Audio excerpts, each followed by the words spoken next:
Thank y'all again for coming. We'll talk a little bit about the Stephen F. game from this past Saturday and then move on to Central Arkansas. I thought our team really played well this past Saturday. I was really pleased, especially offensively. We had 9 possessions for the game, scored touchdowns on 6 of them. So we're really efficient with from that standpoint offensively. We had a couple other opportunities we didn't take advantage of, but when you're scoring touchdowns instead of kicking field goals when you get in the red zone, that's big difference between winning and losing. Also, again, had 2 interceptions, 2 forced fumbles, which we didn't get them back, but we did have 2 interceptions. One was a touchdown again for Philando. Third one this season. I think it's a school record.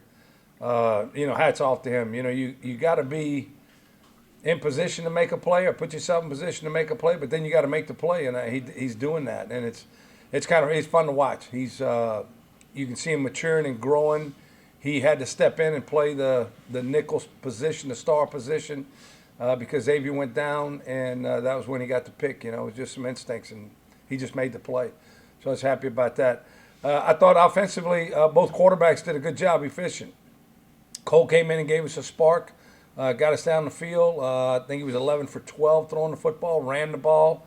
He's a load, man. When when he gets going, he can do some damage as far as moving the football with us. But I thought he did a good job movement-wise in the pocket. Chasing, although the numbers don't show it, he was efficient. That's what I think, our offense, they were not going to allow us to get over the top. We wanted to take some shots early, and they backed up and didn't give us that. So we took the underneath stuff, and then we ran the football. We ran for over 200 yards, I think 225 yards, something like that. And when you're able to do that, you can control the clock.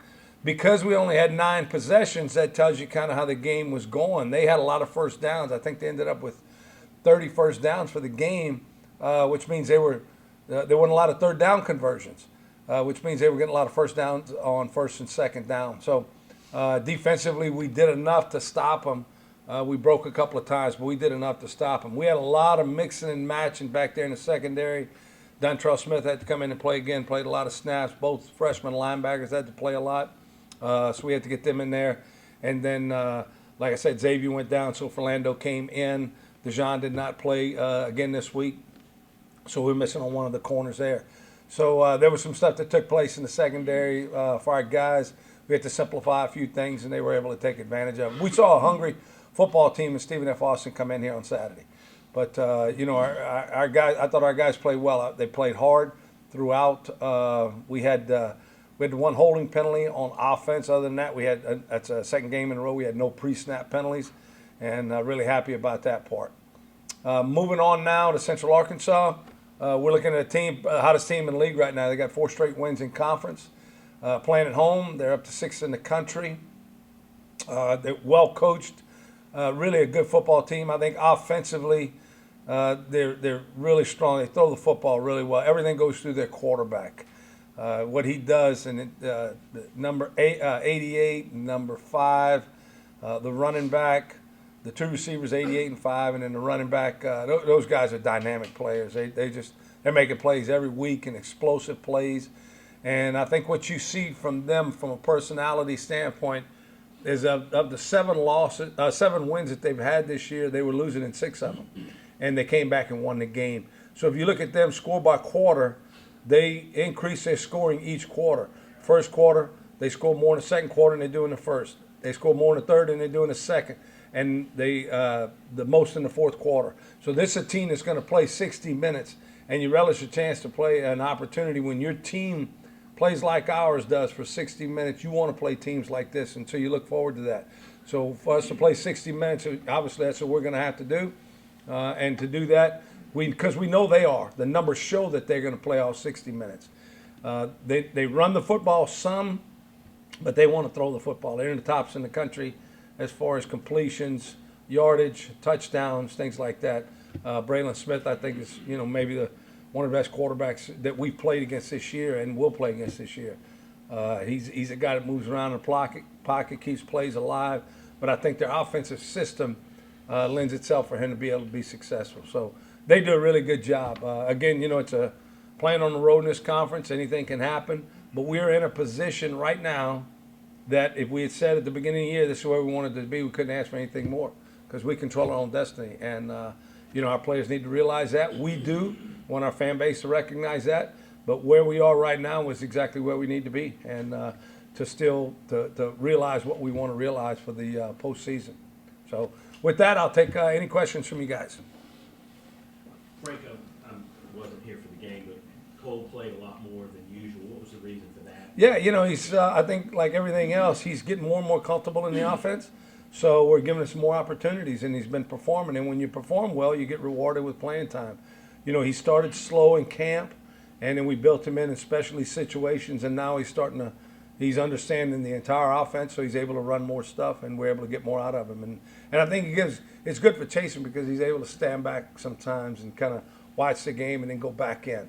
And I think you saw it the other night. We've seen it 2 weeks in a row now, him going to Houston Baptist and this game against SFA. Same thing, he was able to play more snaps, and he's getting more and more comfortable each week, so that's a good thing. Nothing Chasen didn't do. No. It's a good thing. I mean, Chasen's numbers were again good the other night. He's still a leader, our team captain, everything else. So he's done a good job. But you want to reward guys, kind of like our two freshman linebackers. I think Trey and Alexis were doing a good job, but we're getting Herm and Alex in there and playing because they're playing well. They're doing some good things and making some plays. Kim and I were kind of talking after the game. You guys are finding different ways to win. Like every week it's been some kind of different way. I just wanted to kind of get your thoughts on that and how you kind of see that. You look at the individual stats in our league, and you look at the top receivers, top running backs, receptions, yardage, tackles. We don't have any of those guys. We don't have any of them. There's none. We don't have one guy that we go to. But we got a bunch of guys that we can count on. And I think our ability to be able to run the ball when it's available to us or throw the football when that's available to us has been key for us from a consistency standpoint. And whether it's, our punter has really done a good job. I think he might be leading the conference in punt. He's a freshman. Our coverage teams, I think Jocko Price and Lorenzo Nunez do a super job from a coverage standpoint, getting down the field, covering punts and kicks. We're getting some hidden yardage in the return game. And so we're putting ourselves in position. We're going for it on fourth down. We converted. We were 3 out of 3 the other night on fourth down. Wasn't good on third down, but on fourth down we went 3 out of 3, 6 out of 6 in the red zone touchdowns. There's a lot of, when you look at the stats and look at the numbers, there's a lot of things that lend itself to success. And, we had one turnover the other night, but, it was a tip ball right before half in a 2-minute situation. But I think we're playing better. We're playing more consistently now. We're not penalizing ourselves out of drives. We're not having those those drive-killing penalties where you go 2nd and 6, and then now you're 2nd and 11 or 2nd and 21, whatever it is. You keep backing yourself up. So are there ways? I think in every game there's ways to win the game, and you got to figure out what it is. But sometimes it doesn't show itself till midway through third quarter, even the fourth quarter. You also talked about after the game wanting to see, the offensive line. You felt like you guys got to push up front. Did you see what you thought you were seeing now? We did. You know what? The way SFA was playing, they were trying to take off the inside rush lanes, and our backs bounced it to an unblocked guy. Wow, multiple times. And I thought they did a good job. Our perimeter blocking was good. Devontae caught 11 balls out of the backfield. Really did a good job with it. But our perimeter block, our receivers blocking on the perimeter, I thought did a good job. They were able to, get some space in there and allow him to create and get the ball down the field. So the offensive line, we gave up 0 sacks. We did have some pressures, but no sacks. We got 3 sacks defensively. So I think there was some stuff that took place on our offensive line that shows you, I think we're second now. We're the first or second in the conference in fewest sacks given up, which is last year we were dead last in the conference in sacks given up. So it tells you the progress that we made up front on the offensive line. Coach, you got caught on a fake punt there late in the game. Was that a situation of calling return versus coverage and being aware of that, or maybe something fundamentally that needs to be taken a look at? Yeah, we had a guy assigned to him, and he just busted. That's it. It was a busted assignment. Really, we had 2 guys assigned, one in each A gap, and their job is to ensure that the punter kicks. We got 2 guys coming in from the outside, and then we got 2 guys in the A gap, and both guys in the A gap peeled off too soon before he had punted the ball, and I think it was a fake for them, but he had to read it out. I think if we'd have stayed in there, he would have just punted the ball. but because we bailed out, he chased and went down the field. So, we had the fake punt earlier, which I thought was executed really well, and picked up 36 yards, I think, by Isaac. So, everybody's going to carry one in every week. You got to make sure you sound at what you're doing, assignment sure, and because it's not like running a play where you're going to make somebody miss. It's a punter running with the football, and not taking shots at punters. But there's a reason why they punting. They're not running backs. So you got to make sure that everything's in the right spot and doing what it's supposed to do for you to be able to fake it. For you to get that. How does Isaac get the honor of carrying on? Because he's done a good job. We've done it in practice. He's him running with the ball. He looked pretty good. He had it in the wrong arm, so that was it. But he said he felt more comfortable in the right arm. And then just kind of disappointed. He got tackled in the open field. We always say 2 arms around 2 legs in the open field. You're not a good player. Well, that happened to him the other day. So there's a good chance that'll be his only carry of the year. But I have a hell of an average now, 36 yards per carry. So that's pretty good. Talk a little bit more about Fernando. You talked a couple weeks ago about needing to make more big plays. Yeah. That you had opportunities. But You just think his happened at the just most opportune times. And this one the other night, they had been throwing the now screen out there. They had a lot of success at it. He had moved inside now to the star position. The one previous, they'd taken it down to the 1 yard line when Xavier was in there. And he just played his technique. He was real sound in what he was doing and read it and jumped it and, gone. He's an instinctive player. He's not the most gifted guy in the world, but he's very instinctive and he practices well. So he studies the game plan. He studies his opponents. And I think that allows him to do some things. But again, there's been other guys that had opportunities to make plays and didn't make them. They were in position to do it, just didn't do it. So it's a double-edged sword. You got to be in position, but then you got to make that play when you have a chance to make it. You guys added a couple kids to the roster, Josh Cookby and one from Walker. Yeah. What kind of went into that decision to put them on? Yeah, because, special teams. So we had a couple of guys that didn't travel this week, so we need some more guys from a special teams depth standpoint. Josh is a physical player. He's a linebacker. So he gave us some depth on kickoff coverage, kickoff return, and also on punt. So that was an opportunity. He's it's his second year here. He's been practicing well for us. So we're gonna, like I said, we're dressing and playing the guys that are gonna help give us the best chance to win. We don't do a lot of charity work. So he was one of the guys that gave us a good chance to win. So that's why he was dressed and ready to go on the sidelines. Xavier's injury status. I think he's okay. Yeah, he came back in the game later on, but I think he's okay. Yesterday he was walking around fine. We'll see at practice today. There's no limitations on him right now, but we'll see how he holds up at practice, and then we'll go all week long. Dijon. Who? Dijon, same thing. We should be okay with him this week, but we'll see how he goes at practice today. But he was moving around pretty good yesterday. What was Xavier's injury? Xavier's was he got hit. Hyperextended knee probably would be hyperextended knee. I know you've been saying Juwan's been progressing. Where's he at? He's getting a second opinion tomorrow. So we're going to see. He's able to run and cut and do some things without any pain. So he wants to go get a second opinion, and we'll do that tomorrow. And then we'll make a decision after that. He's got to make a decision after that as to what direction he wants to go into. Got a knee also. Huh? Marcus Cooper, same thing. So he was ankle the other night, so he went out. We'll see. He was moving around well yesterday. We expect him to practice today. We'll see how that goes. We don't have anybody without restrictions or with restrictions right now coming in today after the injury report this morning. So everybody came in yesterday, and it was pretty good. And Dijon's injury was what? A knee? Dijon was a foot. Coach, I know you said we don't have anybody, leaders and the stats, all that. Right. But you got enough people spreading everything out. Do you like that better than having just that one guy you got to rely on? Yeah. Just think if you had everything built into one guy and he pulls a hamstring or he gets hurt, and But what I think it's showing is that we're creating some depth.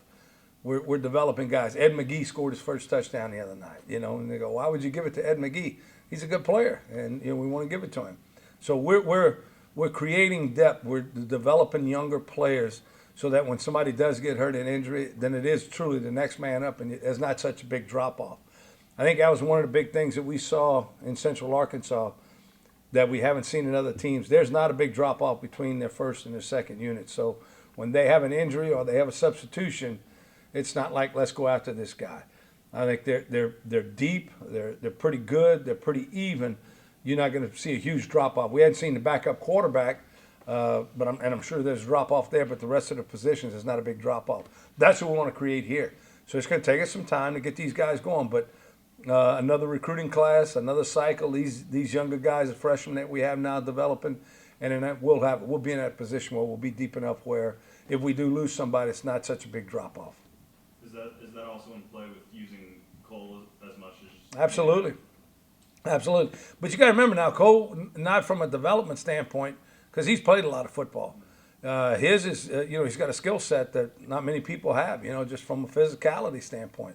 So he's able to pick up tough yardage in short yardage situations, goal line situations. He gives you a run pass option that defensively how you want it. You want to crowd the box, he can throw it. You want to back off, we can run it. So he's probably different than those other guys because they're freshmen who haven't played a lot of football, and that the more they play, the better they're going to play, more experience they're going to get. With UCA, you talked about their offense a little bit. What are they really doing well that's kind of setting them apart right now? Play action and the quarterback's just accurate, Rob. He's putting the ball on the money. The receivers are good. Those two guys are really good. 88's a freshman out of Houston, out of Klein area. Catches the ball and is explosive. Long, 6'1", 2. I'm not sure what they got him listed as. Long, runs very well, but has really good hands. But he's really accurate throwing the football. I mean, his numbers are high. His efficiency's high. Completion percentage, all of that stuff. But you watch him, he's hitting guys in stride. Receivers aren't having to stop to catch the football. And they take a lot of shots. So because they got 88 and 5, those guys are able to get down the field and he's able to take some shots and he's accurate throwing them. He doesn't miss too many guys. That's probably the biggest scare going into this thing so far watching him is that he doesn't miss a lot of receivers. He doesn't make a lot of mistakes as far as throwing the ball to the other team, anything like that. What he does do is he hits those guys in stride and they're able to run with it. The yards after catch for them is huge, especially this past week against Lamar. They hit some guys. I think it was 31-10, 31-7 at half. They just blew them open in the first quarter, and it was some big plays that he hit guys on in stride on. How do y'all approach that? Oh, you got to cover them. Let's stay closer to them. We got to mix it up. We do, and we got to mix up the coverages. We got to do a better job of that. But this past week we were pretty simple because of the injury situation. We'll get Derek Turner back this week, so we'll have a few more bullets in the gun this week to be able to do some extra stuff. But we got to mix it up. We got to confuse him, make him hold on to the football, and then try to get to him. Us getting 3 sacks, but we did pressure the guy this past week pretty good. And so if we can do that, do the same thing with him up there, I think that's a big plus for us. What's the challenge against their defense? They're an even front defense. Probably their physical, how big they are. It's a big football team. Their front 7 is where they play a 4-2-5, which means it's 4 down linemen, 2 backers, and then 2 nickels on either side, 2 outside backers. And those interior guys are just big guys. Their size, physicality. People struggle running the ball against them. So you go, well, we can take some shots, but their secondary sound. They got a good secondary back there. So this is just an overall good football team that plays 60 minutes. There's not a lot of drop-off between the first team and the second team. They're just solid. They're just good. I mean, they got good players and they're well coached. They're in position. They don't mess up a lot. They don't. Now their turnover ratio, they're -4, I think, in the turnover ratio, which is not good. So we got to try to. We want to keep chipping away at ours, and at the same time try to get some of theirs. Coach, I know you're talking about like one game at a time this year. Yeah. You think yesterday was a little bit more excitement in the locker room, knowing how big of a game this week for you guys? I hope not. I hope it's just this is what we do. Our preparation that we stack practices on top of practices during the course of the week, and then we go out and execute. I think that it's like we always used to say. Well, if we're playing on Monday Night Football, that's a heightened environment. Now we really got to play hard. And you go, well, whoa, haven't we been playing hard? I hope we've been doing that. So I'm hoping that we have been playing hard. I just want us to play not harder, but I want to be more consistent in what we're doing. And if we do that, then we'll be fine because now we'll be a better football team just because of that. But I think a player plays better when he has clarity, not when he gets all this stuff cluttered in his mind as to who we're playing and what TV station is there or the ramifications of the game. You got all of them are important. There's not one of them. If we hadn't won this past week, then what would the importance of this one be? Well, you'd hope it's whatever we do this week is what we got to do. We got to go out and play well this week to put us in a position to keep doing what we've been wanting to do all season long. Everybody good? Thank y'all, man. Appreciate it.